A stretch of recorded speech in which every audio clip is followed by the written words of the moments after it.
Sama buat yang sudah ada di sini ada film pendek dari bioskop online.com. Ada 4 film yaitu Passing, Sepatu Baru, dan Laut Memanggilku serta The Rollers Bloom.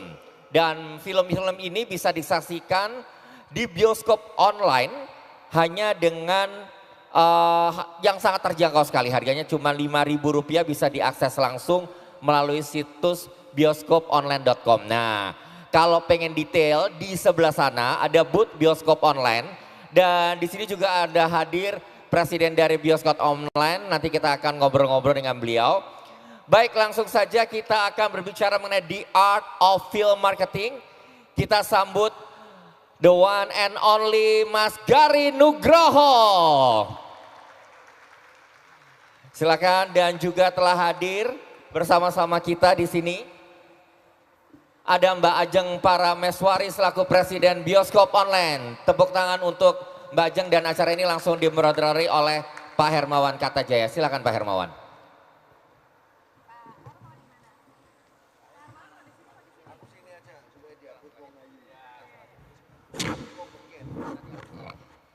Assalamualaikum warahmatullahi wabarakatuh. Jadi barusan menyaksikan 4 film pendek ya dari bioskop online. Jadi Mbak Ajeng saya tanya dulu, ini Mas Garin nanti belakangan bomnya. Mas Ajeng gimana itu kok bisa punya ide memarketingkan film-film Indonesia? Baru mulai itu ini, bioskop online ini mulai pandemi tahun berapa? Pandemi. Mulai pandemi Mas Hermawan. Mulai pandemi terus melihat kesempatan gitu?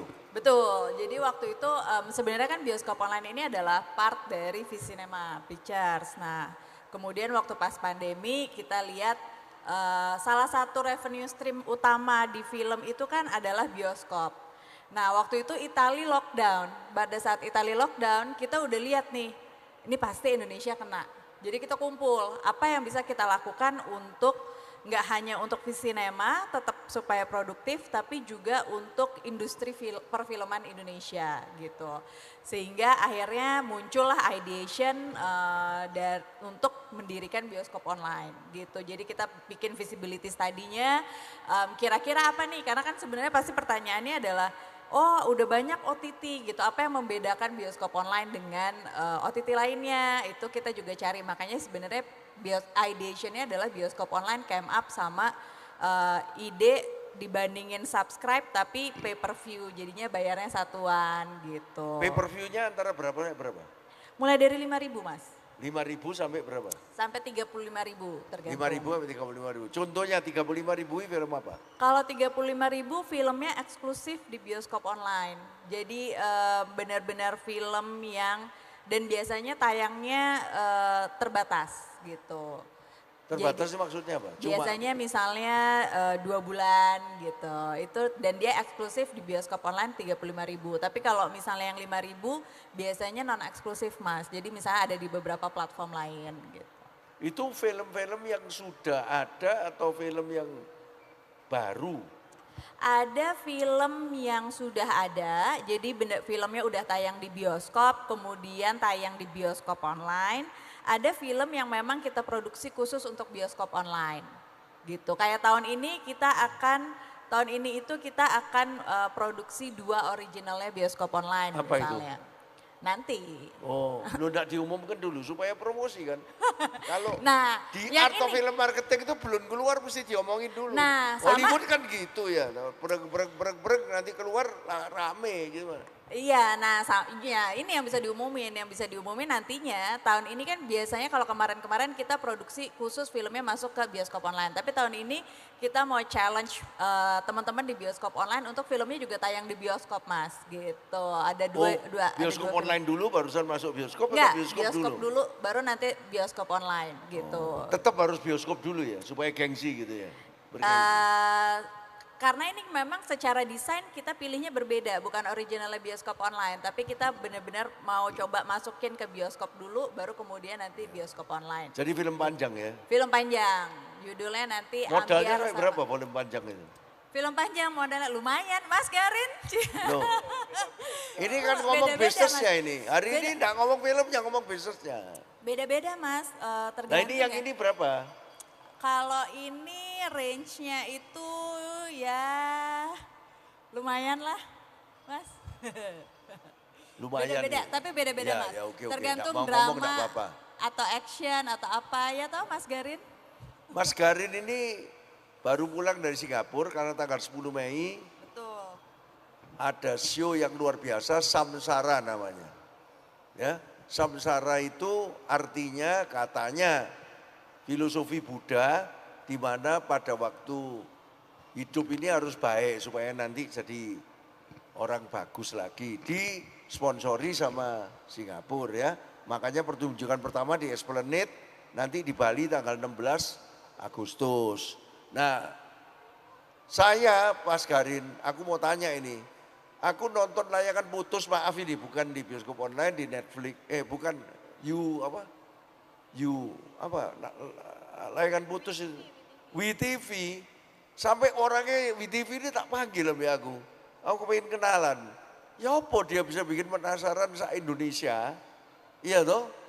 Ya memang ada Reza Radian, ada Putri Marino dan sebagainya, tetapi ceritanya bisa dibikin art of film marketing itu, dibikin ya apa ya, dibikin seminggu sekali terakhirnya, kemudian yang 2 terakhir kan bayar lagi itu enggak bisa lagi. Itu gimana itu kalau kayak gitu itu Mas Garin? Mas Garin enggak pernah mikirin marketingnya gitu ya?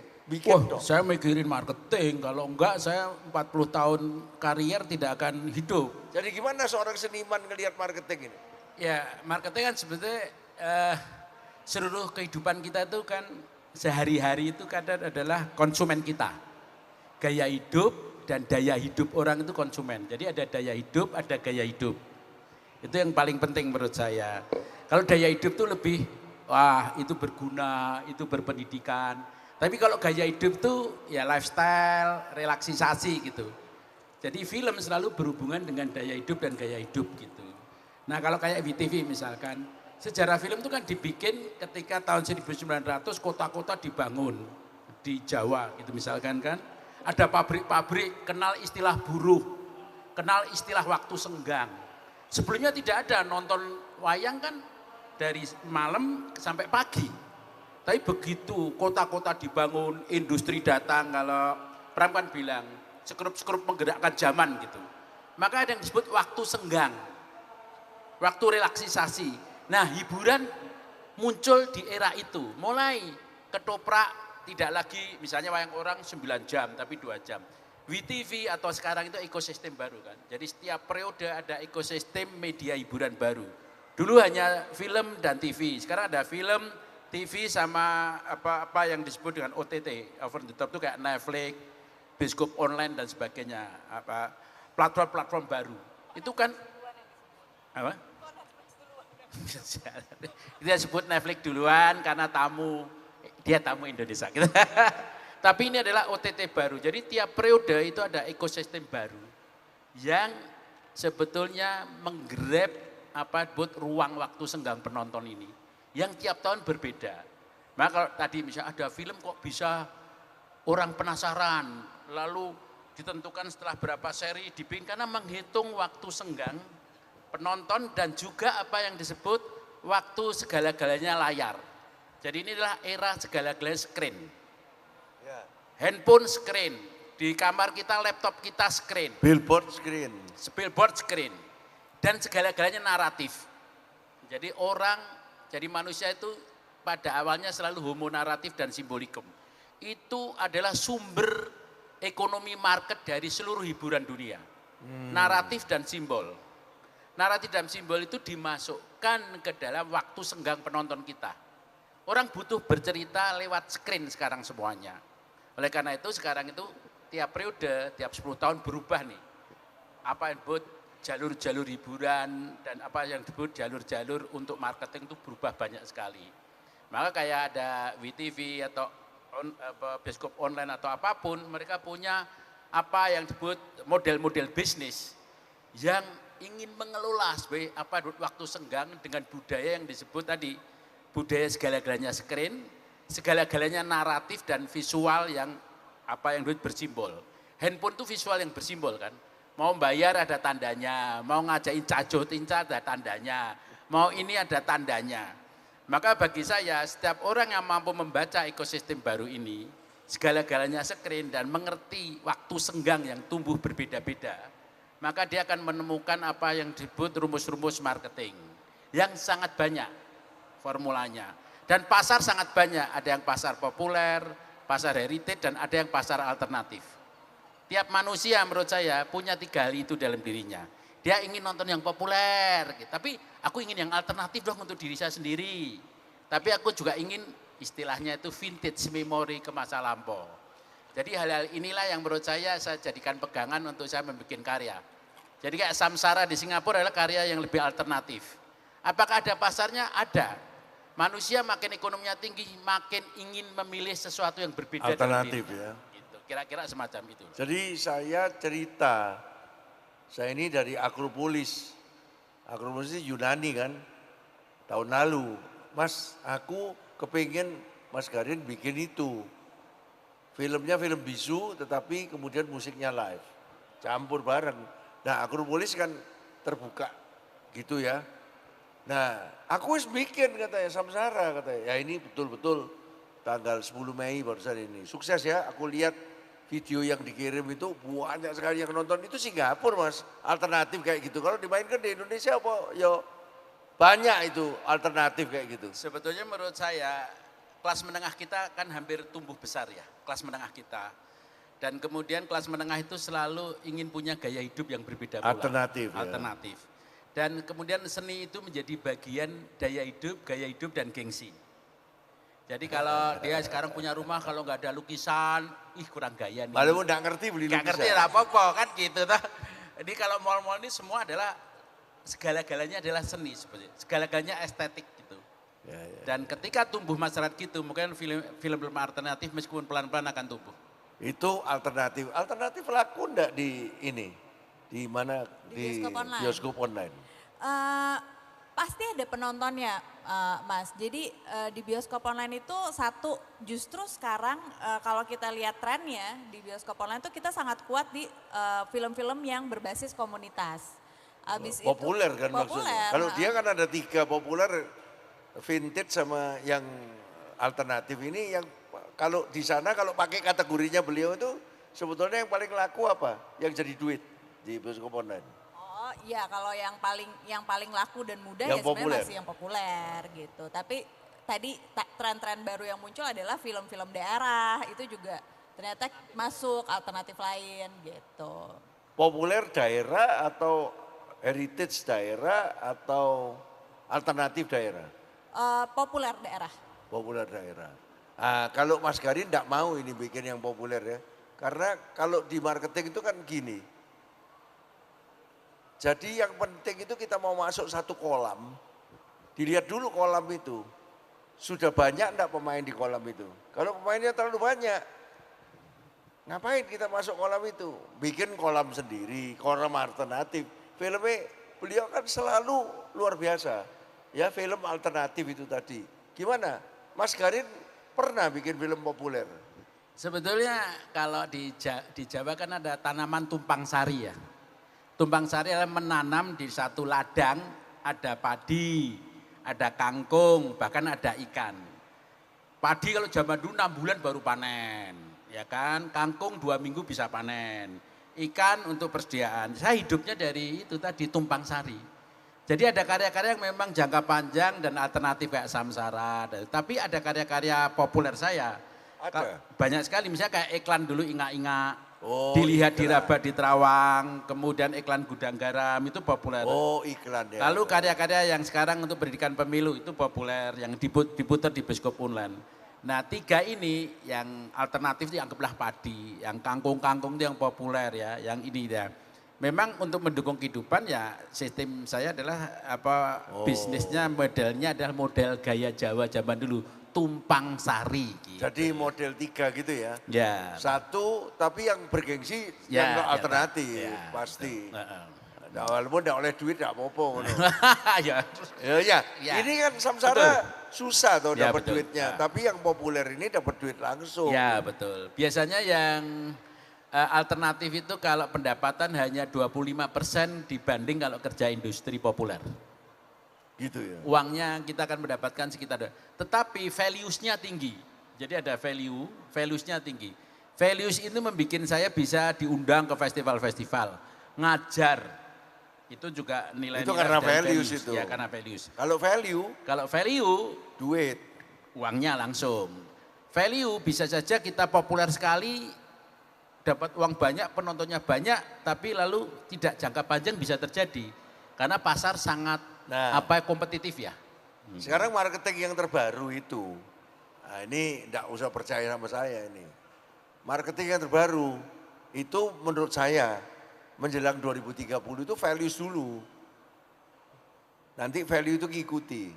Nah jadi kalau sudah ada values sesuai dengan SDG, impact gitu, nah nanti value itu keluar. Makanya tadi janjian mau bikin film Indonesia Impact 2030. Jadi untuk teman-teman di sini kita bertiga sudah sepakat atas saksi teman-teman mau bikin film Impact. Ini deal di tempat. Dia enggak. Kita berdua dulu. Ini ditodong ya apa? Nanti aja kalau mau ikut boleh, enggak ikut enggak apa-apa.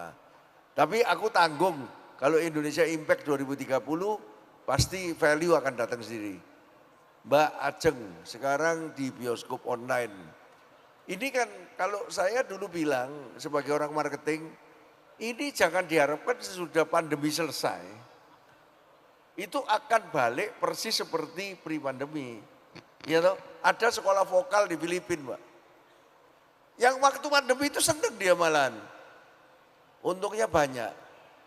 Kenapa? Biaya kecil, guru ngajar dari rumah, listrik di sekolah vokalnya dimatiin, bayarnya turun tapi untungnya lebih banyak. Sekarang sesudah pandemi selesai, bingung dia malahan. Balik lagi ke sekolah vokal, rugi malahan. Ya apa gini bioskop online? Dulu kan lahirnya karena pandemi kan. Sekarang sesudah post pandemi ini bagaimana? Ini pertanyaan orang marketing kan gini. Oke. Jadi gini Mas, waktu pas pandemi memang itu mempercepat behavior orang untuk akhirnya nonton dari online. Gitu. Tapi sekarang kan balik lagi nih bioskop rame kabeh gitu ini. Nah tapi budayanya sudah terbentuk Mas gitu. Nah pada saat apalagi kemudian karena pandemi orang mulai tuh pakai sosial media lebih banyak.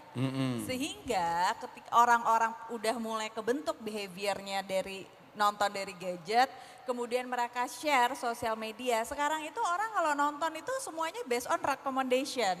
Jadi ya kalau makin banyak orang yang nge-share, kemudian jadi marketnya makin besar Mas gitu. Poolnya jadi lebih besar gitu. Jadi ada orang yang punya preferensi kalau ke bioskop itu kan lebih ke mau nonton sama-sama, komunal ya kan. Tapi pada dasarnya mereka kalau mau nonton di rumah pilihannya kan akhirnya balik lagi ke OTT platform gitu misalnya. Dan penggunaan itu udah kebiasaan dan behavior itu udah terbentuk. Mas Garin, aku ini kan marketing diundang kemana-mana ya. Kemarin itu pinter. Ada Cleo Design ini yang minjemin ini. Herman Miller ini dipinjemi. Ini 5 juta ini satu ini. Aku hilang aja gitu. Dia menjual furniture Pak, Herman Miller yang mahal-mahal ini. Jadi dia bilang gini, untuk membuat orang itu kembali ke kantor. Biasanya kan pandemi mau work from anywhere else, work from the beach, from home. Tapi untuk membuat orang kembali kantor supaya furniture-nya laku, itu kantor itu mesti dibuat dengan 3 syarat. 1, well-being. Kantor itu harus membuat orang itu waras mental. Ojo sakit mental.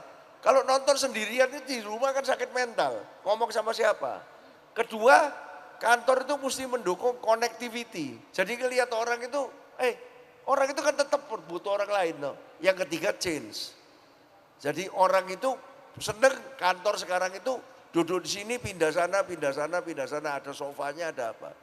Lah sekarang kalau film Mas, Bapak lihat filmnya tadi kan bilangnya kan marketing kan.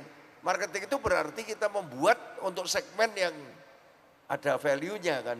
Bukan values toh. Values ini kecil biasanya. Tapi kadang-kadang untuk image itu memang mesti values. Nah sekarang gimana ini perilaku Kayak tadi kan rekomendasi. Orang nonton di offline itu memang rekomendasi enggak? Ya sebetulnya itu kan rekomendasi ya banyak ya, apalagi kan kebudayaan share, lalu kemudian like dan tidak like dan sebagainya. Jadi ada suatu budaya yang sebenarnya di apa yang disebut di era pandemi mediatisasi. Mediatisasi adalah proses pengkulturan orang untuk melihat dengan online dan perilakunya, like, tidak like, follow dan tidak follow itu mediatisasi, proses pengkulturan. Apakah itu kultur menular ke offline? Semua menular ke online. Tetapi ada juga apa yang disebut budaya, apa yang disebut tadi gaya hidup dan daya hidup. Itu budaya dalam rumah dan budaya luar rumah. Itu klasik banget. Orang tidak mungkin dalam rumah terus, tapi juga ingin keluar rumah. Nah dinamika ini berubah, keluar rumah untuk apa? Para orang yang ahli marketing membuat film harus tahu, keluar rumah untuk apa? Misalkan gitu. Tapi budaya dalam rumah tetap. Sekarang sudah dengan mediasi online itu kan orang bisa menonton di mobil, rumah pun bisa berubah. Di mobil, di kantor. Nah, misalnya kasus horor lah. Ya. Kenapa laku sekali? Karena pertama adalah orang menonton tidak mungkin satu orang Indonesia itu. Kalau orang luar negeri ada hantu didatangi. Orang Indonesia didatangi satu kampung untuk lihat hantunya. Kan gitu. Jadi nonton horor itu memang perilaku komunal. Bahkan film-film yang lain juga. Itu budaya kita ya? Budaya kita. Dan kemudian ketakutan dan olok-olok jadi satu. Horor itu bisa terjadi, kita nonton horor ada orang pakai maaf aja, ada jilbab, di sini malah teriak hantu gitu. Itu kan olok-olok, satu gedung bioskop tertawa semua gitu. Jadi kebudayaan horor itu memang kebudayaan untuk relaksisasi, karena apa? Hantu itu kayak politikus kan ya. Gentayangan nggak sampai tujuan, ya kan? Bikin kaget orang, itu kan hantu kan gitu perilakunya, ya kan? Ya kan? Kayak apa? Kayak Apa? politikus? Iya kayak politikus. Politikus gitu? Ya berubah-ubah ya wajah ya. Hari ini partai ini, besok partai ini tergantung apa yang mau didapat. Menakutkan orang, jadi guyonannya. Horor menjadi relaksisasi Baru dengan orang ya. menonton, jumlah orang yang banyak gitu. Jadi dan kebanyakan hantu itu kan perempuan ya. Hantu Indonesia ya. Hanya hantu barat yang laki-laki kan, pakai dasi, minum wine kan, Dracula, ya kan. Kalau hantu Indonesia rata-rata kuntilanak, nenek sihir nggak ada kakek sihir, suster ngesot nggak ada pastor ngesot, misalkan kan nggak ada juga. Nah perempuan itu juga penonton suka menonton perempuan, karena perempuan tuh kecantikan yang menakutkan juga kan, gitu. Kos kriek tertawa, saya cuma bilang perempuan tuh sering, nah psikologis ini menjadikan film horor itu laku sekali. 70% film Indonesia adalah horor. Dan mereka yang bikin horor dengan jumlah penonton sekitar 200 ribu, itu sudah uangnya udah putar balik istilahnya.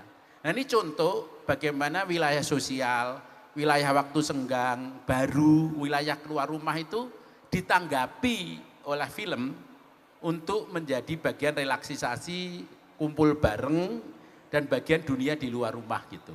Kalau nonton di rumah kurang asik, ya kan gedung bioskop takut bareng, tertawa bareng, sedih bareng, teriak bareng kan gitu-gitu itu. Contoh ya bahwa perilaku menanggapi dunia luar rumah dan kecenderungan sosial politik itu menjadi formula yang untuk film kita. Nah ini apa? Aku mau tanya dia ini, anaknya Bu Dia ini. Kamu coba terangin kenapa kok kamu senang siksa kubur? Karena horor tok atau karena apa?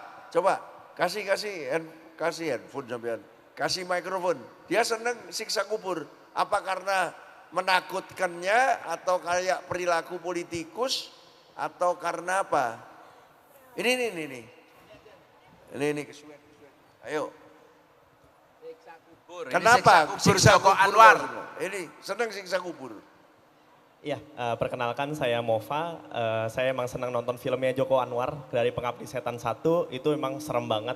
Pengabdi Setan 2 sebenarnya lebih banyak ke horor dan gore-nya. Nah, kenapa saya senang banget sama Siksa Kubur? Karena Joko Anwar kalau saya lihat sebagai perspektif seorang muslim, beliau ini sedang berdakwah melalui film. Kenapa saya bilang berdakwah? Karena dari posternya aja, 12 pocong yang ada di poster, itu tuh udah 12 alasan kenapa orang disiksa kubur. Terus abis itu di dalamnya ada adegan siksa kubur yang based on hadis. Di hadis dijelaskan bahwa siksanya seperti apa, direpresentasikan di dalam film. Itu benar-benar keren banget. Jadi saya melihat kenapa saya senang banget sama siksa kubur, bahkan saya sangat menyarankan Pak Hermawan untuk nonton. Ya karena itu, representasi dari Quran dan hadis dimasukkan ke dalam film yang bahkan jutaan orang bisa nonton. Mungkin kalau ikut pengajian orang bosen, mungkin kalau baca kitab lebih bosen lagi. Tapi ketika nonton film bareng keluarganya, akhirnya alhamdulillah iman saya bertambah. Jadi gitu. mengerti Al-Quran lewat film ya? Betul, Al-Quran Lewat dan film hadis. horor gitu Lewat ya? film horor tentunya. Nah, Ya, gimana memang itu? hanya di Indonesia ya, hanya di Indonesia Iya. itu hantu itu suka menasehati Iya, benar. meskipun hantu. Banyak hantu di Indonesia itu, hei kamu yang berbuat jahat, kuhukum kamu. Itu khas hantu Indonesia. Berdakwah Kalau- dan Iya. menakuti. Kalau Kiai Hollywood, nggak bisa Hollywood, menakuti. Hollywood. Enggak. Mana yang jahat jelas, mana yang buruk jelas. Jadi horor jahat semua kalau di Kalau Barat. di Indonesia hantu aja Bisa mau baik. sambil terbang mau masuk neraka nasihatin, hei kamu yang berbuat jahat.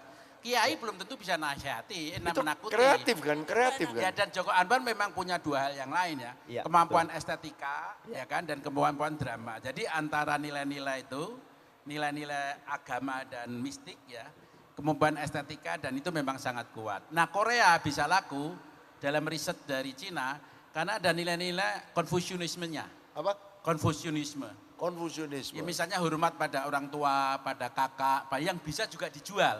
Seperti nilai Islami dalam film. Jadi kira-kira rumus formula di dalam market itu juga begitu banyak formulanya yang bisa dikembangkan. Gimana kalau di bioskop online? Apakah betul horor dicampur ada nasihatnya itu laku? Apa ada film di bioskop online yang kayak begitu? Kalau- Kayak siksa kubur itu. Nah, kalau di bioskop online sebenarnya gini Mas, kalau horor itu kan memang sesuatu hal, suatu produk atau suatu materi gitu yang memang lebih suka ditonton di bioskop gitu. Jadi kenapa? Karena tadi kayak Mas Garin bilang ada rasa kebersamaannya, takut bareng-bareng gitu. Sementara kalau di rumah nonton sendiri kan sebenarnya emang kurang seru tanpa ada sound gitu. Jadi justru kalau di bioskop online jarang Mas film horor gitu. Jarang film horor. Karena orang nonton horor itu kalau sendirian tambah takut ya. Iya. Dan Jadi orang juga nyari experience-nya untuk jadi soundnya lebih bioskop online ini rumusnya jangan muter film horor ya. Karena orang ketakutan sendiri. Iya. Enak kalau rame-rame tidak terlalu takut gitu ya. Ya, sekarang temennya Pak Garin ini yang orang Pak Ju, you can speak bahasa Indonesia. Please comment.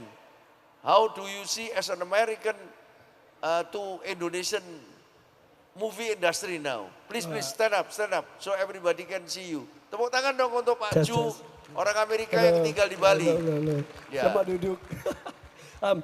Ya ini kalau saya lihat industri perfilman di Indonesia cukup sehat, tetapi kita semua mau berkembang.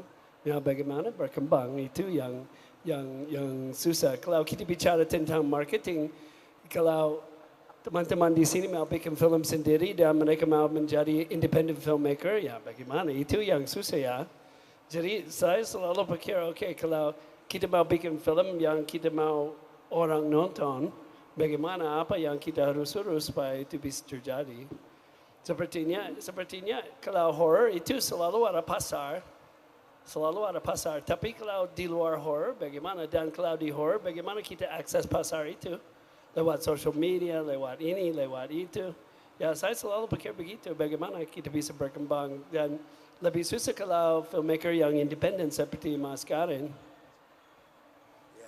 Gimana Pak Garin, ada tanggapan?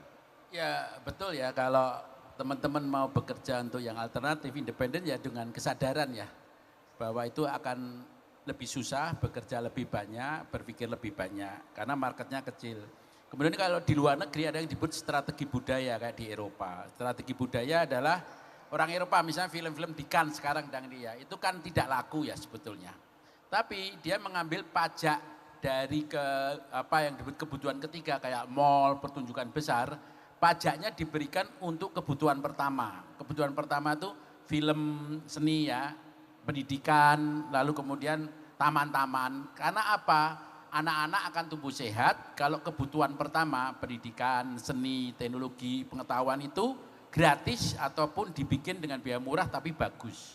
Maka mereka kayak kan segala itu duit kebutuhan ketiga, duitnya dari pajak kebutuhan ketiga. Makin besar pajaknya kebutuhan ketiga diambil, makanya dia disubsidi untuk bikin festival.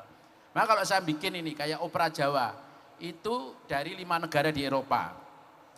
5 negara itu pasti dia ngambil dari pajak dari kebutuhan ketiga.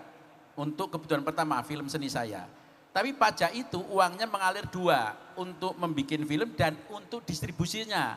Kayak Bioskop Art atau TV Publik itu diberi dana juga. Akibatnya uang pajak itu mengalir untuk produksi dan untuk mengkonsumsi distribusi, menjadi intelektual dan tenaga kerja. Ini yang disebut strategi budaya, termasuk memberikan fasilitas ya. Dan intensif pada masalah-masalah prosedur kerja di Indonesia gitu. Itu harus diberikan gitu.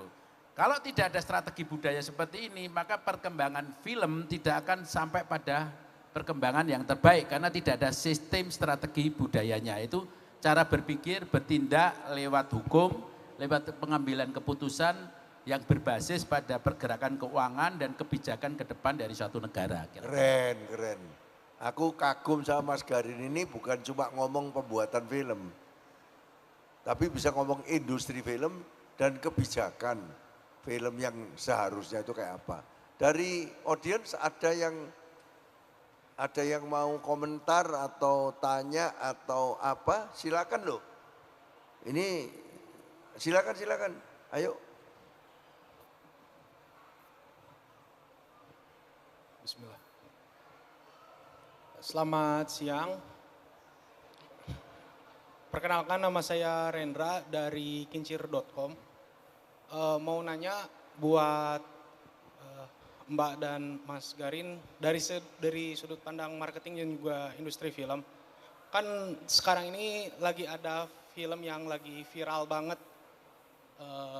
Dari segi marketing mereka tuh sukses viral marketingnya. Sebut aja film Vina. Nah, di mana di filmnya tuh ada adegan yang cukup kontroversial gitu. Nah, adegan kontroversialnya kan mengandung kekerasan seksual dan dimarketingkan dari sudut pandang itu juga. Nah, dari sudut pandang marketing, apakah cara yang viral marketing kontroversial ini tuh cukup sustain untuk industri film Indonesia ke depannya? Dan apakah harus terus kayak gini gitu? Sedangkan kalau buat Mas Garin, yang juga pernah nulis film yang mengandung kekerasan seksual, dari film Marlina, gimana gitu cara mengcrafting cerita yang nge-explore adegan, kekerasan seksual tanpa harus terkesan eksploitatif, biar terhindar dari sentimen negatif dan kontroversial. Itu, terima kasih.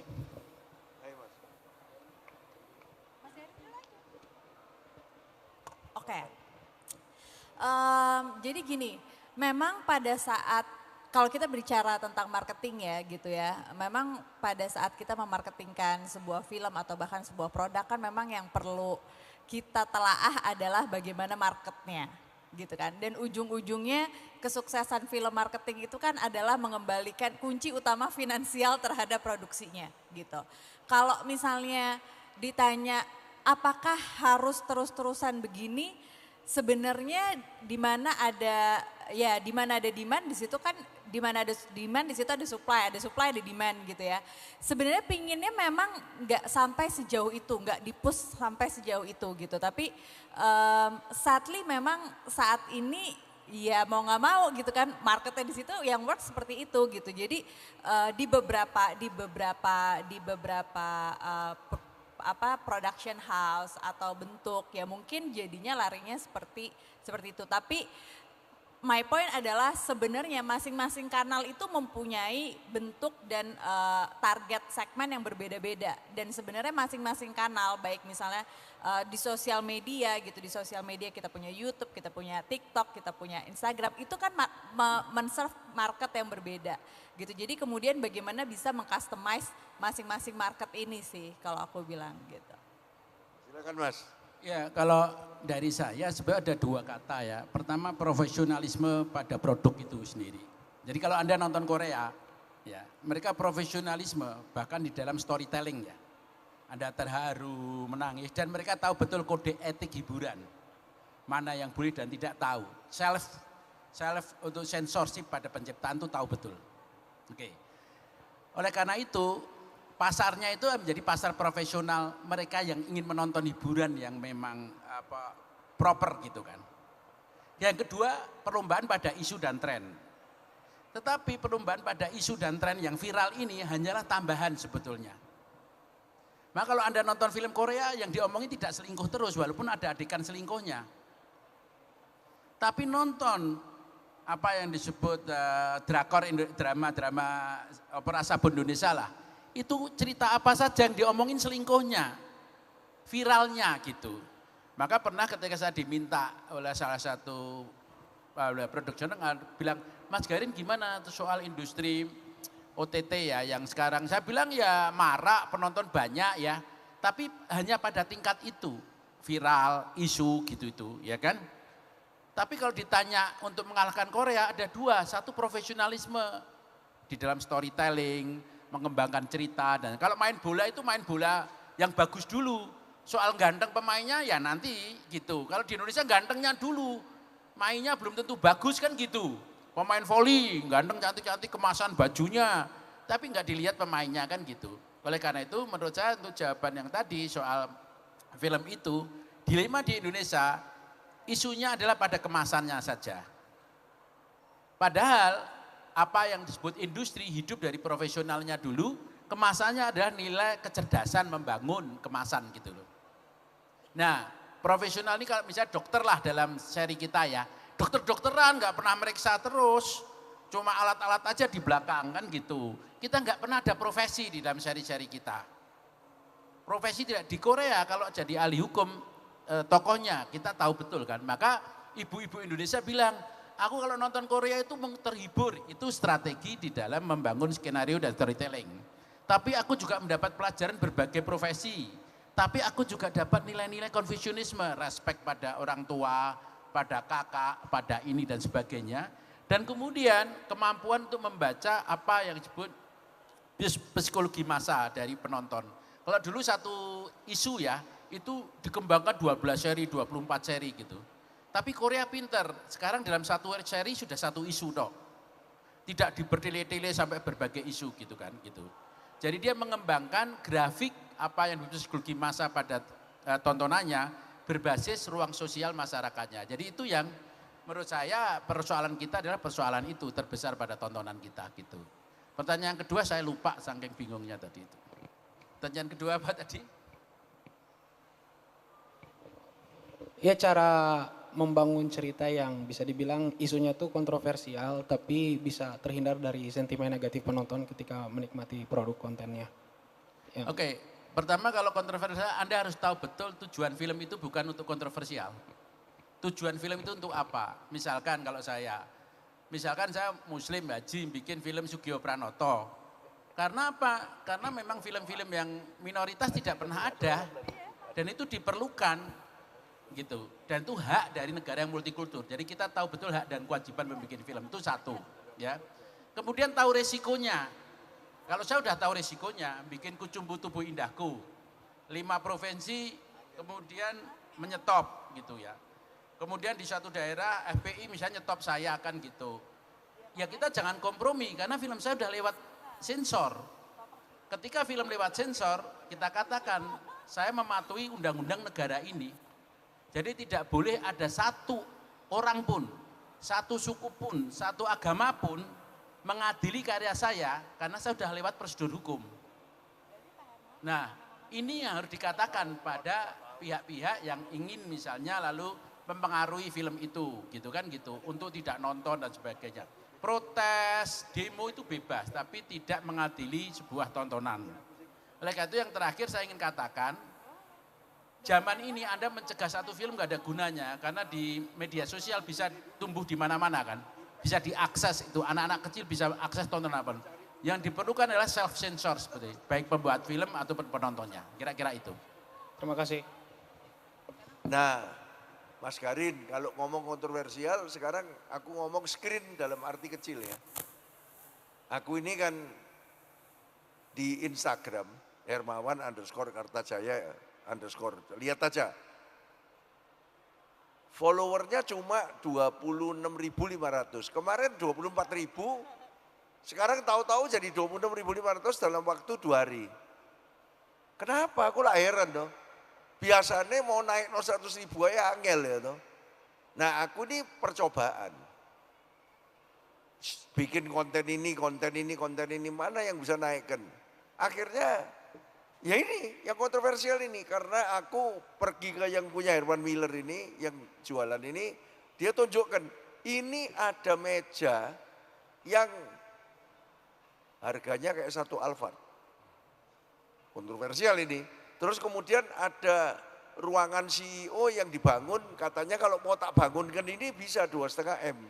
Waduh, jadi judulnya tak bikin, satu meja sama dengan satu Alphard, dan tak wawancarai orangnya 2,5 M. Langsung tadi siang 441.000. Iki apa iki? Dan followerku 24.000 jadi 26.500. Lah gendeng ah. Terus yang gede lagi, aku pernah wawancara ini di MS Pun sini, Rombolini itu loh. Rombolini itu loh, kontroversial. Tahu-tahu laris. Cuma ibu-ibu tak tanya, ibu kenapa kok di sini? Itu dok, gak ono pelajaran nih. Aku kan menyangka orang yang ngikuti Instagramku mau belajar marketing. Tambah aku ngomong-ngomong marketing cuma 2.000 yang nonton. Cuma 15.000 paling top. Kalau sudah kontroversial 400.000, 200.000, pergi ke Gias. Aku bikin macam-macam konten. Yang paling banyak itu sampai 200.000 lebih kopo. Aku cuma ngomong gini dok, ini Honda, ini Toyota, selalu berhadapan-hadapan, cuma gitu dok. Itu 210.000, enggak tahu sekarang berapa. Gendeng, memang orang Indonesia itu seneng sing gitu. Ya apa ini? Jadi gimana ini? Terutama Gen Z ini katanya kan FOMO ya, fear of missing out. Jadi kalau nggak tahu ada meja yang satu Alphard, rugi. Cepet nggak tahu Rombolini, rugi. Jadi gimana ini kalau ngajar angel-angel marketing ini sing nonton ini cuma 15.000. Apa ini? Apa ini? Gejala apa ini? Mbak, kalau Anda lihat di bioskop online, kelihatan orang mencari konten atau mencari kontroversial?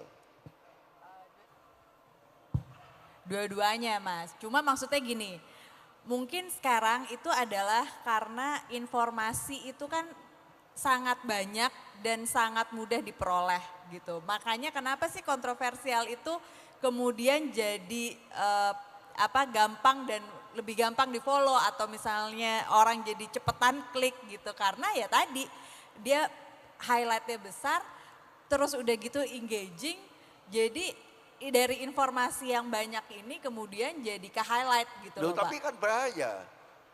Ahli make up yang sebenarnya itu bisa kalah sama influencer yang gak ngerti make up. Pokoknya pinter ngomong deh. Gini, akhirnya dia yang dapat duit lebih banyak daripada yang ahli make up tonan. Loh itu, ahli bengkel sama yang influencer bengkel ini ya apa ini ya? Dunia ini kayak apa kok bisa begini ini? Ya menurut saya tergantung tujuan dari suatu masyarakat atau keluarga atau bangsa ya. Kalau saya tetap percaya harus tumbuh masyarakat profesional. Kelas menengah profesional adalah yang membantu sebuah bangsa. Itu sudah pasti. Kalau kelas menengah kaya tok itu tidak akan menumbuhkan bangsa. Tapi kalau kelas menengah profesional dan kaya itulah yang menumbuhkan bangsa. Karena seluruh daya hidup marketing itu ditumbuhkan oleh profesional, itu pertama, ya kan? Kemudian yang kedua, kenapa kita masih kontroversial? Ya memang masyarakat kita, ada penelitian dari lembaga UNESCO, kita sudah terlanjur sering di framing, mengiyakan yang buruk maupun yang baik dari generasi baru ini, generasi Z ini. Dan itu untuk komoditi, supaya orang menggunakan handphone dan terus-terus. Baik itu komoditi ekonomi maupun komoditi politik. Padahal kalau negara lain hal yang negatif ya dikurangi. Dari generasi yang baru, setiap generasi punya hal positif dan negatif. Yang produktif dinaikkan kan gitu. Yeah. Framing kita adalah tidak seperti itu.